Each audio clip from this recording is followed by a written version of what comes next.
প্রিয় অষ্টম শ্রেণীর শিক্ষার্থীরা, আজকে আমরা তোমাদের যে মুনাফা অধ্যায় আছে এই মুনাফা অধ্যায়ের অনেক কঠিন কঠিন যে বিষয়গুলো আছে তা কিন্তু ক্যালকুলেটর দিয়ে সলভ করা যায়। আজকে আমরা ভিন্ন তিনটি ক্যালকুলেটর নিয়েছি। এই ক্যালকুলেটর দিয়ে এই মুনাফা অধ্যায়ের যে কঠিন বিষয়গুলো আছে তা আমরা ক্যালকুলেটর হ্যাক্সের মাধ্যমে শেখাবো। তাহলে চলো আমরা দেরি না করে দ্রুতই ক্লাসে ফিরে যাই। আমরা প্রথমে এই ক্যালকুলেটরটি ব্যবহার করব। এটি হচ্ছে FX100MS। আমরা এটি দিয়ে প্রথমে দেখাচ্ছি, তারপর বাকি দুইটি ক্যালকুলেটর দিয়ে দেখাবো। এখন খেয়াল করে দেখো, আমাদের যে প্রথম কোশ্চেনটা এটা কি ছিল? কোনো দ্রব্যের ক্রয় মূল্য 600 টাকা হলে 12% লাভে দ্রব্যটির বিক্রয় মূল্য কত হবে? এখানে ক্রয় মূল্য যা দেওয়া থাকবে তা আমরা ক্যালকুলেটরে তুলব। আমরা 600 তুললাম ক্যালকুলেটরে। এখন তোলার পর আমাদের কিন্তু কি বলেছে খেয়াল করে দেখো, 12% লাভে। তাহলে গুণ দিবে, তোমরা গুণ দিয়ে তোমরা 12 তুলবে। 12 তোলার পর এখন পার্সেন্ট দিয়ে তুলতে হবে। খেয়াল করে শোনো, পার্সেন্ট কিভাবে তুলতে হয়। পার্সেন্ট তোলার জন্য এই যে এইখানে থাকা শিফট বাটনে ক্লিক করতে হবে। তার সাথে আমাদের আরও একটি বাটন ক্লিক করতে হবে, এটা হচ্ছে ইকুয়াল বাটন। এই যে এখানে শিফট আর এখানে ইকুয়াল বাটনে ক্লিক করলে কিন্তু পার্সেন্টেজ চলে এসেছে। দেখো এখানে পার্সেন্ট হচ্ছে 72, 12% হচ্ছে 72।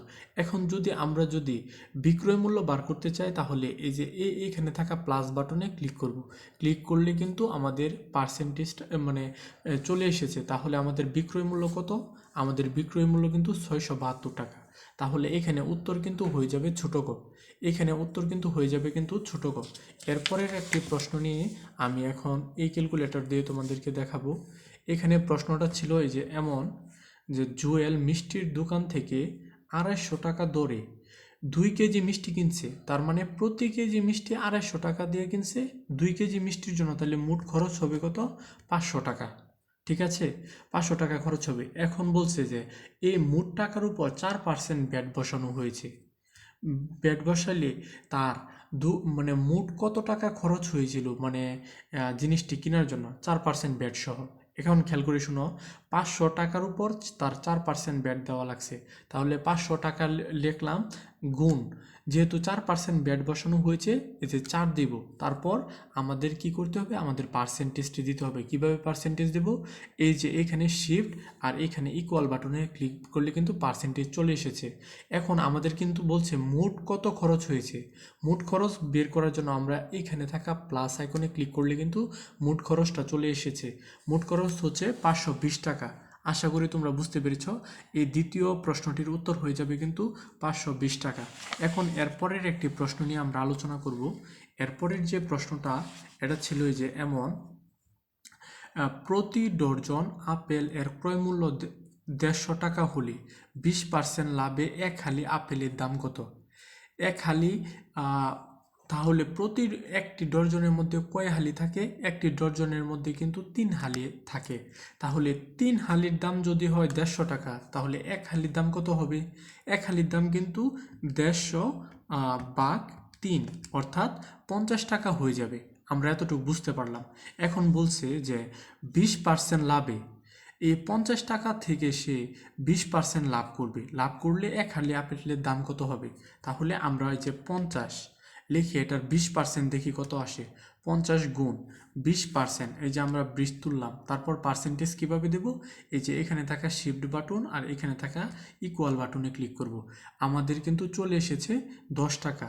এখন আমাদের কিন্তু মোট বলা হয়েছে যে এক হালি আপেলের দাম কত।